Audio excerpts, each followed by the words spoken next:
তাঁতশিল্পী। আর শান্তিপুর মানেই তাঁতশিল্প এবং তাঁতশিল্পের সঙ্গে যুক্ত হাতের তৈরি তাঁতের শাড়ি।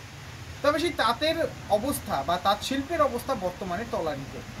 আর সেইখানেই একজন খুব অল্প পয়সা রোজগার করা তাঁতশিল্পী নিজেই বানিয়ে ফেলেছেন দুর্গামূর্তি।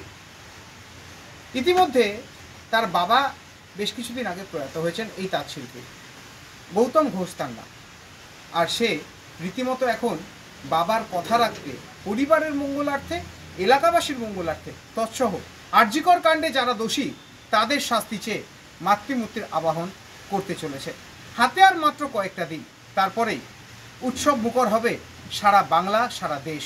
পেশায় মৃৎশিল্পী নন, কিন্তু তাঁতশিল্পী। শিল্পর ছোঁয়া হাতে থেকেই যায়, আর সেরকমই শিল্পর ছোঁয়া দিয়েই তিলে তিলে তৈরি করে ফেলেছেন এক বিশাল দুর্গামূর্তি। আমাদের তাঁতের পরিস্থিতি তো খুবই খারাপ। আবার বাবা মারা যায় 1 বছর আগে, দিয়ে আমাদের খুবই দৈন্যদশায় ধরে জানো।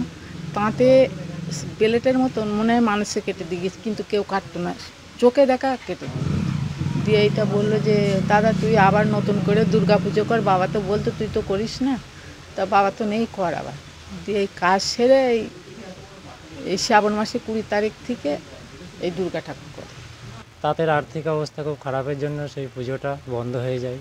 এই অভাব অনটনের মধ্যে দিয়ে, এই তাঁত শিল্পর মধ্যে যে এখন পরিস্থিতি আছে, সেই পরিস্থিতির মধ্যে দিয়েও আমরা পুজোটাকে ধরে রাখার জন্য মাতৃশক্তি আরাধনা করছি। সবারই স্বার্থে আমাদের পাড়া প্রতিবেশী সবাই সহযোগিতা করছে। সবাই বলছেন যে হ্যাঁ পুজোটা তুমি করো, আমরা সবাই সহযোগিতা করব। শক্তি আরাধনা করে যাতে আরজিকর কাণ্ডের যারা দোষী তারা যেন শাস্তি পায়, তার জন্যে এলাকাবাসী সকলেই উৎসাহ দিচ্ছেন, সহযোগিতা করছেন।